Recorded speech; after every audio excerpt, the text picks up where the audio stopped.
नमस्कार दोस्तों, आप देख रहे हैं इंडिया न्यूज और न्यूज एक्स। मैं हूं आपके साथ अंकित चंदेल, और आज मेरे साथ जो खास शख्स हैं उनकी इंट्रोडक्शन के लिए दो लाइनें कहना चाहूंगा कि जिस किरदार की आपको कीमत रह जाए याद, वो होता है परफॉर्मर या फिर वो होता है अदाकार। लेकिन जिसका क्राफ्ट, जिसकी फिल्म मेकिंग आपके दिल में बस जाए, वो होता है कलाकार। और एक ऐसे ही खास कलाकार हमारे साथ आज मौजूद है। मैं बात कर रहा हूँ इंटरनेशनल फिल्म मेकर और वन एंड ओनली, जिस इंसान को इंट्रोडक्शन की वैसे तो जरूरत नहीं है, लेकिन मुकेश मोदी सर, बहुत बहुत स्वागत है आपका दोबारा इंडिया न्यूज और न्यूज एक्स पे। नमस्ते नमस्ते सर। सर, मैंने आपके इंटरव्यूज देखे लेकिन मोस्टली इंग्लिश में थे। तो हमारा सर हिंदी भाषी और इंग्लिश दोनों चैनल है, तो मैं चाहता हूँ मिक्स कन्वर्सेशन हो। तो सर, बढ़िया।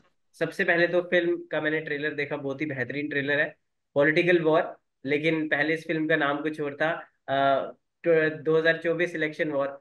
तो पहले तो सर, अगर ट्रेलर की बात की जाए तो ट्रेलर हमें बताता है कि किस तरह विदेशी जो ताकतें हैं वो कैसे इंडिया को बदनाम करने में, इंडिया को तबाह करने में, करप्ट लीडर्स की मदद से कैसे वो इंडिया में जिस तरह से अपना नाकाम कोशिशों को पूरा करने की एकदम बात करती है। और वहीं 2024 इलेक्शन पे भी फिल्म जो है फोकस करती है। तो सर, सबसे पहले तो ये इतनी चैलेंजिंग फिल्म बनाने के लिए आप प्रेरणा कहाँ से आई? इंस्पिरेशनल आइडिया क्या था इसके पीछे?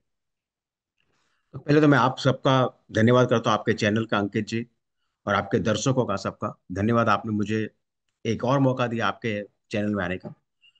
और ये जो प्रेरणा था तो ऐसा है कि ये एक मैसेज है, और अगर किसी को मैसेज देना है तो मेरे हिसाब से जो फिल्म है उससे बढ़िया कोई मीडिया नहीं है।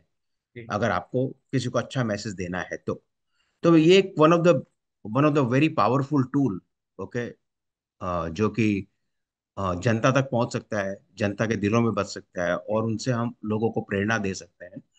सो हाँ, डेफिनेटली, बिकॉज मैं थोड़ा पॉलिटिक्स को फॉलो करता हूँ, और इतना जरूरी है कि 2024 का इलेक्शन सबके लिए, मतलब पूरा वर्ल्ड इसको देख रहा है, पूरी वर्ल्ड हमारे भारत के ऊपर देख रहा है। तो ऐसा था कि भाई एक अच्छा मैसेज दिया जाए जनता को, जिसे जनता वोट करे। और नॉर्मली जो जातिवाद की जो प्रॉब्लम है हमारी, उसको दूर किया जाए। जी। तो नॉर्मली क्या होता है कि लोग फिल्म बनाते हैं पास्ट पे, कि क्या हो गया, हिस्ट्री पे फिल्में बनती है, राइट। जी। लेकिन किसी के पास उसका सोल्यूशन नहीं होता है। तो हम, और क्या प्रॉब्लम हो सकती है वो कोई नहीं बताता है। अगर आप अमेरिकन की सारी फिल्में देखोगे, अगर आप मोस्ट ऑफ द फिल्में, वो ये दर्शाता है कि क्या होगा हमेशा, हम्म। क्या होगा, मतलब फ्यूचर दिखाता है, राइट। पास्ट की फिल्में बहुत कम बनती हैं, यहाँ पर बनती ऐसा नहीं है, लेकिन कम बनती। फ्यूचर की फिल्में बहुत होती, वो नॉट नेसेसरी कि वो कि सच होगा। बट अगर आप काफी फिल्म देखोगे तो, जैसे कि वैक्सीन की भी, वैक्सीन जब भी हम्म। हुआ था उसके पहले फिल्म आ चुकी थी वैक्सीन यस के सर। ऊपर, कि ऐसा कुछ हो सकता है, राइट। तो हमने जो फिल्म में पास्ट बताया है, पास्ट से सीख के कि फ्यूचर क्या हो सकता है और उसका सॉल्यूशन क्या है। सर, कोई भी बड़ी से बड़े डायरेक्टर, प्रोड्यूसर प्रॉब्लम का सॉल्यूशन नहीं बताते हैं। जी। आप कोई भी फिल्म उठा के देख लो। मैंने बहुत बड़े डायरेक्टर से पूछा था कि सर, आपने बहुत अच्छी फिल्म बनाई है, पास्ट के ऊपर बहुत अच्छा था, लेकिन उसका हमको भी पता है ये प्रॉब्लम चल रही है, उसका सॉल्यूशन क्या है। तो उसके पास कोई आंसर नहीं था। और वो सेम क्वेश्चन किसी और ने उसको अमेरिका में पूछा, तो उसने ये जवाब दिया था कि हम तो पॉलिटिशियन नहीं, हम तो फिल्म मेकर हैं। तो भाई, अगर आप फिल्म मेकर हो तो फिर आप अच्छी फिल्म में बनाओ, बट ऐसी फिल्म में बनाओ जिसका कोई सॉल्यूशन हो आपके पास। बट एनीवे, तो हमने इसमें सॉल्यूशन बताया है, और लोगों के बहुत अच्छे रिव्यूज आ रहे हैं, हम्म। और सब ये चीज को मान रहे हैं कि हाँ, ये फिल्म हर भारतीय के प्रति के पास पहुंचना चाहिए, क्योंकि हमने इसमें सॉल्यूशन बताया है। जी। क्योंकि सॉल्यूशन ढूंढना लोगों को बहुत मुश्किल होता है, और सॉल्यूशन ढूंढना बहुत जरूरी है। तो सॉल्यूशन बताया है कि, तो हम ये जो प्रॉब्लम से गुजर रहे हैं, वो हमारे साथ में आगे वो फ्यूचर में प्रॉब्लम ना हो। जी। सर बिल्कुल, और जिस तरह से आपने बताया, अपनी अवेयरनेस फैलाने वाली फिल्म है ये, और इंफोटेनमेंट है, पहली बात तो ये बोल दूं एक बार। और सर, पहली बात तो इसके टाइटल पे आना चाहूंगा कि टाइटल आपको चेंज करना पड़ा, तो सर उसके पीछे सेंसर बोर्ड से आपने क्या ऐसी बात हुई या क्या ऐसा गलत था इस चीज में? तो जब हमने फिल्म, जब भी 2023 अगस्त। 22 अगस्त को, अगस्त, हाँ जी। 22, हाँ, 2023 को हमने इस फिल्म को जब सेंसर में भेजा था, तो इसका टाइटल था 2024 इलेक्शन वॉर, वाह। 2024 इलेक्शन वॉर। जब वो फिल्म गई, तो वहाँ के जो आरओ है, बॉम्बे ऑफिस के, महेश पाटिल, उन्होंने कहा ये आपका टाइटल बहुत प्रोवोकेटिव है। मतलब सर इसमें प्रोवोकेटिव क्या है मतलब? मेरे को तो कोई प्रोवोकेटिव नजर नहीं आता इसमें। और उन्होंने जो बातें बोली मतलब डजंट मेक इवन सेंस। तो बोले आपने वॉर लिखा है, आप कोई जर्मनी और रशिया का वॉर तो नहीं कर रहे हो। मतलब sir, war can be cold war, war could be anything. मतलब सर वॉर फिल्म भी तो आई थी, ऋतिक रोशन की फिल्म भी आई थी वॉर। जी जी। मतलब सर वैक्सीन वॉर भी तो आपने अप्रूव करी है, तो वहां कौन सा वॉर हो रहा है? तो आप क्या बात कर रहे हो? बोला नहीं, इलेक्शन है, लोकतांत्रिक है, डेमोक्रेसी है, फिर आप उसमें वॉर डाल रहे हो। बहुत मतलब सर आप फिल्म देख लो, एक काम करो। मैंने उनको राइटिंग में लेटर भी दिया है। मैंने सर आप एक फिल्म, उसको पास आप देख लो पहले फिल्म, उसके बाद आप बोलो, फिर मुझे बोलो कि प्रोवोकेटिव है कि नहीं है। बोला नहीं, हम आपकी फिल्म नहीं देखेंगे, आपको टाइटल चेंज करना पड़ेगा। मतलब सर आपको अंदाजा है, टाइटल चेंज करने के लिए मेरे साथ को सारे पोस्टर चेंज करने पड़ेंगे, हम्म। फिल्म एडिट करनी पड़ेगी। बोला नहीं, हम नहीं देख सकते आपकी फिल्म। मना कर दिया एकदम साफ, मतलब तानाशाही जिसको बोलते हैं ना। तो नहीं, कोई नहीं। हमने फिल्म फिर इसको चेंज करके पॉलिटिकल वार किया। अभी जब पॉलिटिकल वार किया तो वो अप्रूव कर दिया। राइट, मैंने कहा मैं एक काम करता हूँ, आपको वॉर से प्रॉब्लम है, मैं खाली 2024 इलेक्शन कर देता हूँ। मैं आपको वॉर से प्रॉब्लम है, मैं 2024 इलेक्शन कर देता हूँ, तो भी मना कर दिया। मतलब उनको ये बस इलेक्शन चीजें उनको समझ में नहीं आ रही थी, ये इलेक्शन क्यों डाल रहे हो। तो एनीवे, तो फिर हमको फिर पॉलिटिकल वॉर रखना पड़ा, जिसमें मेरे पास तीनों टाइटल रजिस्टर्ड है। तो मैंने सर, मेरे को तो इम्पा ने, जो इंडियन मोशन हम्म। पिक्चर जो प्रोड्यूसर्स एसोसिएशन है, सर उन्होंने मुझे टाइटल अप्रूव दिया है। नहीं, उसका हमारा कोई लेना देना नहीं है। तो मैंने सर, फिर मैं आपको एक सजेशन देता हूँ कि उनको बोलो कि जो भी टाइटल आएगा पहले सेंसर से अप्रूव लो, उसके बाद आप प्रोड्यूसर को दो। क्योंकि जब देखो, वैसे भी वो 2 महीना 3 महीना लगाते हैं टाइटल रजिस्ट्रेशन करने के लिए। राइट, वो कमिटी बिठाते हैं, बोर्ड मीटिंग जो भी है, फिर वो डिसाइड करते हैं, फिर टाइटल आपको देते हैं। Yes sir.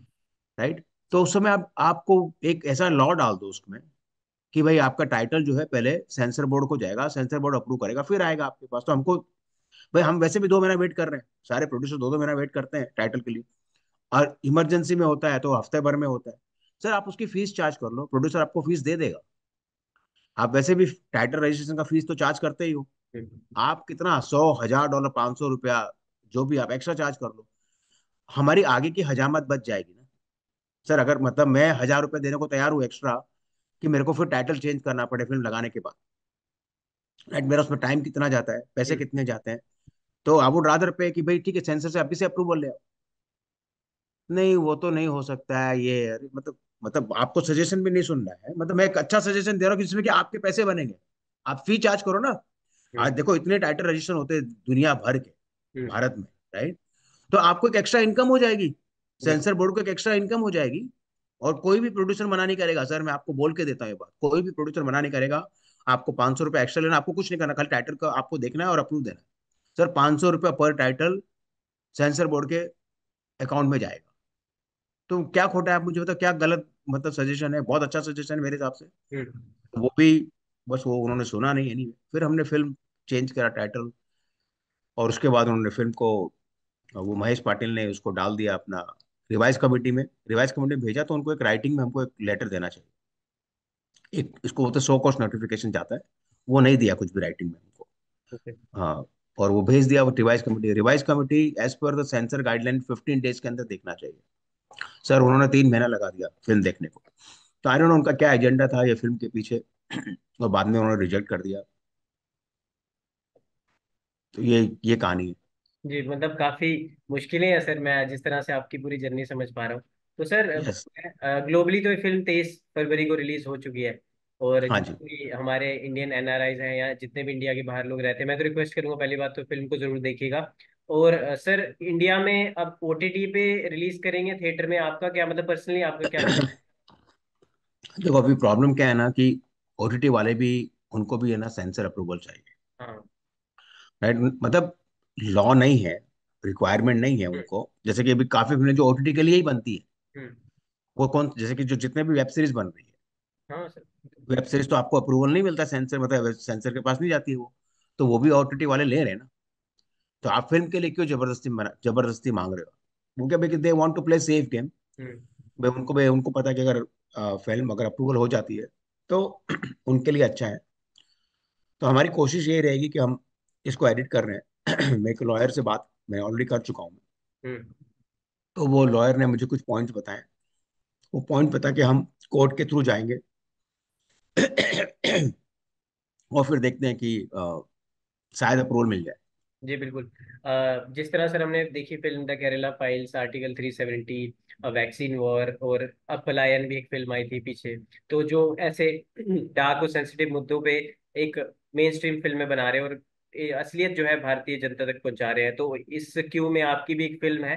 हालांकि थोड़ा आपको शुरू में सामना करना पड़ रहा है मुश्किलों का, लेकिन मुझे लगता है कि जब भी इस तरह की फिल्में आएंगी, मैं तो पहले बस सल्यूट करता हूँ कि आपने इस तरह के टॉपिक को उठाया है। और इस तरह के फिल्म मेकर अभी भी है जो सोचते हैं इस तरह के टॉपिक अपने मॉनेटरी बिजनेस से हटके। और सर अगला मेरा ये सवाल है आपसे कि सर इंडिया में आपने इसको शूट, मतलब काफी सारे अलग अलग जोन्स में आपने इसको शूट किया, तो क्या क्या मुश्किलें आई शूट करने के दौरान, क्योंकि रॉयड सीन भी थे काफी अलग अलग इस ट्रेलर में हमने देखा। नहीं सर, मैं हमको शूट के जरिए ज़्यादा प्रॉब्लम नहीं आई। मैं आपको सही बात बता, हमारी टीम अच्छी थी। हम्म। ओके, लोगों ने मेहनत करी। हाँ, जब एक मतलब तकलीफ, वैसे कोई तकलीफ नहीं आई। हम्म। तकलीफ मतलब लोगों की आई, जैसे कि लोगों को कंट्रोल करना है, जनता को कंट्रोल करना है। बाकी वैसे कोई कोई तकलीफ नहीं आई। कभी जैसे कि एक बार हो गया था, जैसे कि अमेरिका में भी शूट हुआ उसका। तो अमेरिका में हम एक शूट करने गए। तो जो लोकेशन पे शूट करने गए थे, वो अचानक वो लोकेशन वाले ने मना कर दिया। सेम डे हमारी पूरी टीम पहुंच गई है, कलाकार सारे पहुंच गए हैं। और उन्होंने कहा कि यहाँ हम शूट करने नहीं देंगे आपको। जिसमें कि उनकी परमिशन के बाद ही आए थे, बट कुछ रीजन हो गया है का जो भी है। सो हमको दूसरा लोकेशन ढूंढना है। ओके, मतलब, और लोकेशन में मतलब घर का लोकेशन है, पूरा सेट किया हुआ है। और फिर हमने विद इन, मतलब, with my all networking and all, तो 10 मैक्सिमम 15 मिनट के अंदर हमने दूसरा लोकेशन ढूंढ लिया। और सारी टीम को वहां भेजा और वहां पे शूट किया हमने। क्या तो बात मतलब एक मतलब ये है। और बाकी है। लोगों को कंट्रोल करने के लिए थोड़ा सा था, बाकी otherwise it was pretty smooth. जी सर, इस फिल्म में 3 गाने हैं जो कि हाँ जी। सिचुएशनल सॉन्ग्स हैं, तो यस। सर उसमें आपका कितना ज्यादा विजन रहा, क्योंकि हमें सिर्फ गाना डालना नहीं होता, सही समय पे सही प्लेसमेंट होना जरूरी है, तो how do you take that equation. सही देखो, सारे गाने सिचुएशनल है। हमने ऐसे गाने डाले नहीं है। जैसे कि जय श्री राम का गाना, तो आपको पता है हम्म। कि हमने वो गाना भी इसमें लगाया है सिचुएशन के हिसाब से। जब मैं बता दूं, जैसे हमने इसमें दुर्गा सेना जो है, एक लेडीज फीमेल जो होती है, उनको हम जी ट्रेनिंग देते हैं कि भाई तो आप अपनी आत्मरक्षा कर सकते हो। तो फीमेल की ट्रेनिंग बताई है, लड़कियों की ट्रेनिंग बताई है, कि आपके आत्मरक्षा के लिए आपको सीखना चाहिए सब, तो उस समय वो गाना वहां डाला हुआ है। और एक और सिचुएशन है जहाँ पर कुछ इश्यूज हैं, कुछ तकलीफ है, जो आप गाने में देखोगे। रोशनी नाम है गाने का, जो कि सैड सॉन्ग है। प्री क्लाइमेक्स के पहले का सीन है। अ, और उसके बाद काफी फिल्म में चेंज होती है वो गाने के बाद। और तो वो एक अलग गाना है सिचुएशन के हिसाब से, वो भी। और जो एक और गाना है जिसमें डांस है, थोड़ा एंटरटेनमेंट है, वो भी सिचुएशन के हिसाब से गाना डाला हुआ है। तो वो कहाँ आना चाहिए, कहाँ नहीं आना चाहिए, वो हिसाब से गाने डाले। और जी वो जी गाने में भी, हर गाने में मैसेज गया है। बिल्कुल। सर अभी आपने श्री राम गाने की बात की, श्री राम जी की लहर भी अयोध्या में अभी हम सभी ने देखा है, तो सर आपने शूट भी किया हुआ है अयोध्या में, तो कैसा एक्सपीरियंस है, अभी आप आए, विजिट किया आपने अयोध्या अभी। नहीं, जब मैं आया था तो मैं तो चला गया था वापस। हम्म। तो मैं जनवरी में यहाँ नहीं था, भारत में नहीं था। मैं जनवरी में मैं यूएस में था। बट ऑफ कोर्स मेरा नेक्स्ट ट्रिप जब आऊंगा मैं भारत, तो मैं डेफिनेटली जाऊंगा। और हमने जो गाना जो है जय श्री राम को, वो हमने डेडिकेट भी किया है राम मंदिर के लिए। तो मतलब अच्छा था। ऑल ओवर लोगों ने बहुत प्यार दिया, गाने को भी प्यार दिया है, सारे गाने को प्यार मिला है हमको। और इवन ट्रेलर को भी बहुत अच्छा जी रिस्पॉन्स मिला है। जी, ट्रेलर मैं देख भी रहा था सर, कमेंट पढ़ रहा था, तो उसमें लिखा था this film should be release as soon as possible, best concept best topic, तो मैं मतलब काफी लोग खुद कमेंट कर रहे हैं और ऑर्गेनिक वो कमेंट है राइट। कि लोग चाह रहे हैं कि ये फिल्म आए और वो देखें। सर अगला मेरा यस। सवाल ये है कि आप सर भारत से बाहर रहते हैं लेकिन दिल है हिंदुस्तानी, और आप करीबन 9-10 साल से ये न्यूयॉर्क में रह रहे हैं, तो सर मुझे आप, सर न्यूयॉर्क में 30 30 साल हो गया। अच्छा 30 साल हो गए, सॉरी, हाँ जी। तो 30 साल से 30 साल से वहां पे रह रहे हैं, तो सर आप भारत को किस तरह से बाहर से देखते हैं, क्योंकि इंडिया में तो चलो सब इंडियंस एज मोदी जी का भी यहाँ पे पीएम मोदी जी हैं। तो इंडिया के बाहर आप किस तरह से सर इंडिया को देखते हैं, कितने वेलकमिंग आप बन चुकी है अब अदर कंट्रीज हमारे इंडिया के लिए, क्योंकि जब से पीएम मोदी का दशक आया है उनका, तब से एक इंडिया को देखने का विजन चेंज हो गया सभी कंट्रीज का। तो मैं अभी, आपने जो क्वेश्चन पूछा, जैसे कि एग्जांपल देखो, मैं जो भारत को देख रहा हूँ भारत से बाहर से, सिर्फ इंडिया इज प्रोग्रेसिंग, उसमें कोई दो राय नहीं है। हम्म। भारत जो है विश्व गुरु की कतार पे लगा हुआ जी। है। ओके, तो हमारी फिल्म में हमने यही दिखाया है कि देखो, जब विश्व गुरु देखो, भारत को लोग लूटने आए थे। हम्म। कोई ब्रिटिशर्स भारत पे राज करने नहीं आए थे, मतलब राज तो किया उन्होंने, ऐसी बात नहीं, उनको उनका मेन मकसद तो लूटना था। Yes sir. जो भी आए लूट के चले गए, जो भी आए लूट के चले गए, राइट। तो मतलब भारत के पास कितना पैसा होगा या कितना धन होगा, या जो भी ज्ञान।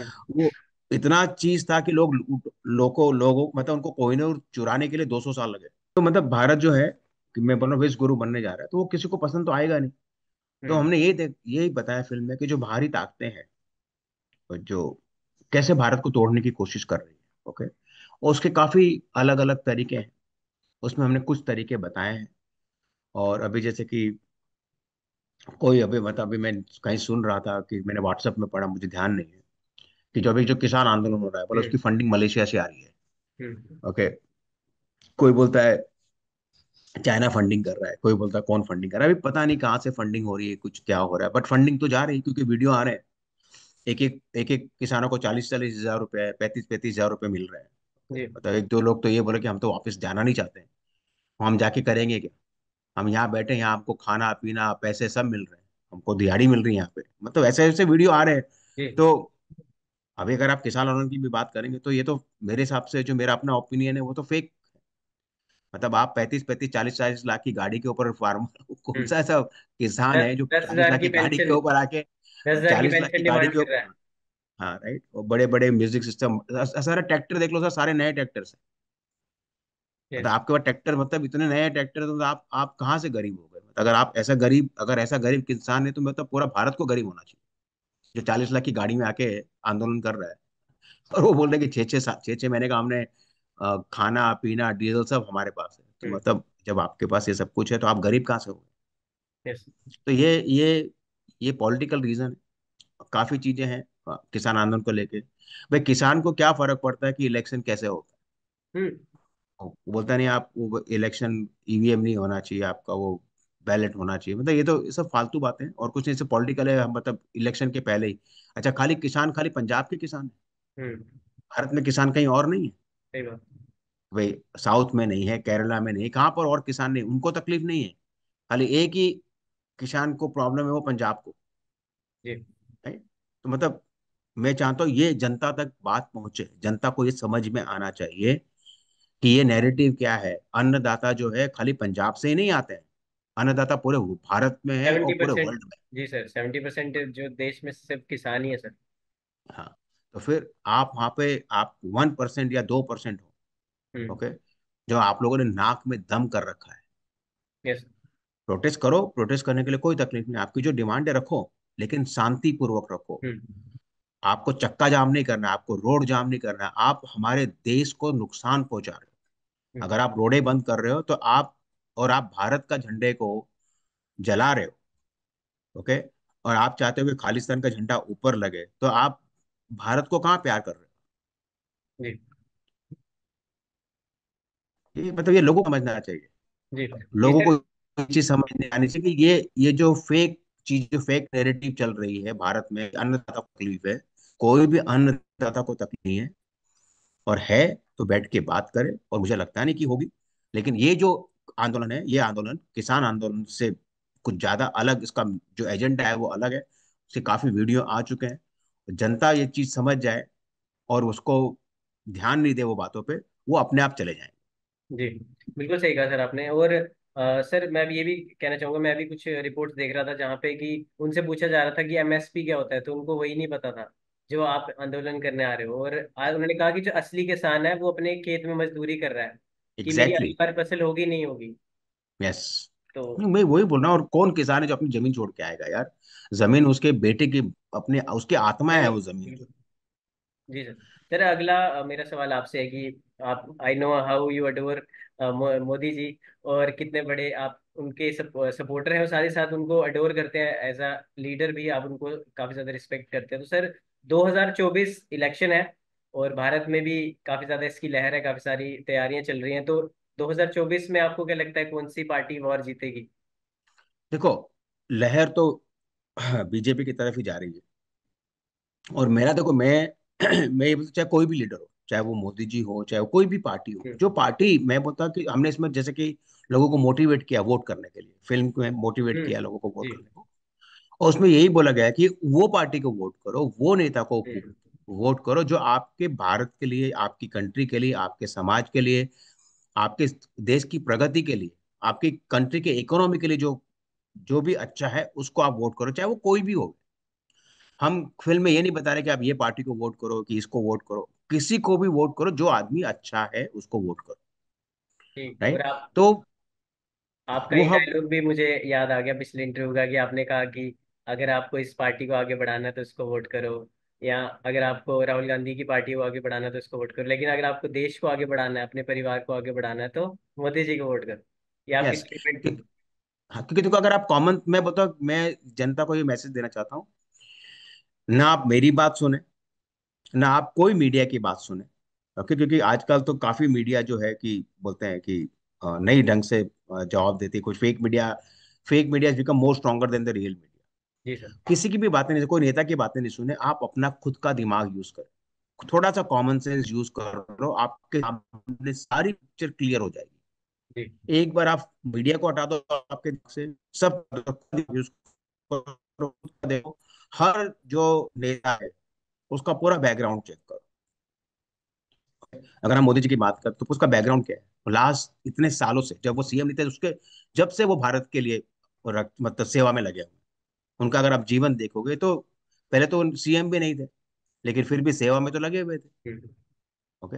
और इनको, जिनको भारत की संस्कृति का कुछ नहीं पता, भारत का भी नहीं पता, जिनको जय श्री राम के नारे से तकलीफ हो रही है, वो आपका भारत की रक्षा करेगा, वो भारत की सेवा करेगा वो इंसान? आप खुद सोचो यार, खुद सोचो। वो इंसान जिसने, अगर आप पॉलिटिकल पार्टी के जितने भी पार्टीज हैं, चाहे वो मुलायम सिंह यादव की पार्टी हो, चाहे वो लालू प्रसाद यादव की पार्टी हो, चाहे वो गांधी परिवार की पार्टी हो, चाहे कोई भी पार्टी हो, अगर आप देखोगे तो उन्होंने अपने परिवार वालों को ही बढ़ावा दिया है, हम्म। अपने परिवार वालों की सेवा करी है। और अगर आप मोदी जी के देखते हो तो उस पर उनके उनके परिवार वालों ने, उन्होंने क्या किया? ना अपनी माँ के लिए कुछ, ना या भाई, उन्होंने अपने भाई भाइयों ब्रदर, के लिए। उन्होंने कहा कि मेरे लिए तो 140 करोड़ मेरी फैमिली है। जी।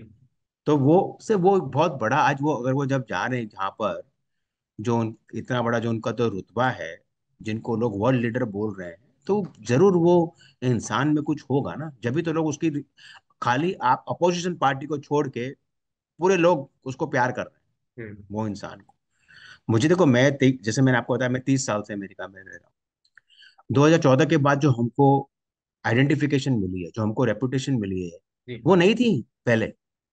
वो नहीं थी। हम बाहर बाहर रहते हैं, आप कोई भी एनआरआई को पूछ लो, हम 2014 के बाद जो हमको सम्मान मिला है वो नहीं मिलता था पहले। और जी। आज लोग, आज देखो, अगर बड़ी बड़ी कंपनियों के सीईओ वगैरह उठा के देख लो, और पूरे वर्ल्ड में तो मोस्टली भारतीय हैं। बिल्कुल। बिल्कुल सर। बिल्कुल सर। आखिरी दो सवाल पूछना चाहूंगा सर आपसे। पहले तो मैं काफी ज्यादा एक्साइटेड हूँ इस सवाल के लिए, कि आपके कुछ अपकमिंग प्रोजेक्ट्स के बारे में कुछ बताइए, अपने फैंस के लिए क्या कुछ नया आने वाला है इस साल। तो अभी हमारी एक हॉलीवुड फिल्म है, उसका नाम है टोन, जो कि साइकोलॉजिकल थ्रिलर फिल्म है, विद जो स्टारिंग है उसका Alfonso Freeman, is the son of Morgan Freeman. Yeah. तो वो एक फीचर फिल्म है, वो बन चुकी है already, we are in a process of selling to OTT platform. उसके बाद हमारी एक वेब सीरीज आ रही है, थग्स ऑफ आर्म्स, जो कि हिंदी में है। ओके। और अभी मैंने बस एक 1 फरवरी को, ये महीने में मैंने एक शॉर्ट फिल्म रिलीज करी थी इंडी फिल्म वर्ल्ड पे, ब्राइड ऑफ जाम्बिया। उसमें हमने ये दिखाया कि जो जाम्बियन मैन होते हैं, how they control their wife, like female को कैसे कंट्रोल करते हैं, डोमिनेट करते हैं, और से हम्म। डोमिनेट करते हैं, उसके ऊपर है मतलब। जी। फिर जो एजुकेटेड लड़की है वो बोलते कि नहीं, I don't want to follow this rules, like ये जो प्रथा चली आ रही है इसको मुझे खत्म करना है। भाई मैं क्यों डोमिनेट हूँ, ऐसा कर। तो उसके ऊपर छोटी सी फिल्म जो अभी रिलीज हुई है। एक और शॉर्ट फिल्म आ रही है जिसका टाइटल है आखिरी मंजिल। ये हॉरर कॉमेडी फिल्म है, शॉर्ट Great. फिल्म है। हाँ, और एक और शॉर्ट फिल्म और भी तैयार है, बट उसको हमने अभी तक टाइटल सोचा नहीं है। बट फिल्म तैयार है, और फिर टाइटल उसके बाद देखेंगे कि क्या टाइटल लाना है। तो ऐसा मतलब ये बहुत बहुत सारा कुछ आपके बकेट में कुकिंग है, पक रहा है, मतलब बहुत सारी पाइपलाइन हाँ, है। Right right right. बिल्कुल सर, और आखिरी में ना। देखो। जी। हाँ। आखिरी में एक और मेरे कुछ फ्रेंड्स का सवाल था और मेरे कुछ कलीग्स का सवाल था जो कि फिल्म मेकिंग की पढ़ाई कर रहे हैं। तो वो कहते थे सर से एक बार ये सवाल जरूर पूछना कि फिल्म मेकिंग अगर वो इसमें अपना करियर बनाना चाहते हैं तो सर क्या कुछ की पॉइंट्स हैं जो आप उनको बताना चाहेंगे अपने करियर में जो आपने एक्सपीरियंस करा है। देखो, फिल्म मेकिंग में अगर वो प्रोड्यूसर बनना चाहते हैं, तो आज की तारीख में जो मैं सोचता हूँ कि जो मेरा अपना एक्सपीरियंस है और जो मेरा अपना एनालाइज है, हो सकता है मैं गलत भी हूँ, मुझे लगता है कि 95% जो प्रोड्यूसर है पैसे नहीं बनाते हैं फिल्म इंडस्ट्री में। फिल्म मेकिंग अच्छी चीज है, बनानी चाहिए। आपके जो क्रिएटिव और फिल्म मेकिंग में उनको ये प्रोत्साहित जरूर दूंगा कि आप वो बना रहे हो जिसका अंत नहीं। देखो, मैं बहुत बड़ी बात बोल रहा हूँ, ये जितने भी फिल्म मेकर हैं, क्रिएटिव वाले हैं, आप वो चीज को क्रिएट करो जिसका अंत नहीं।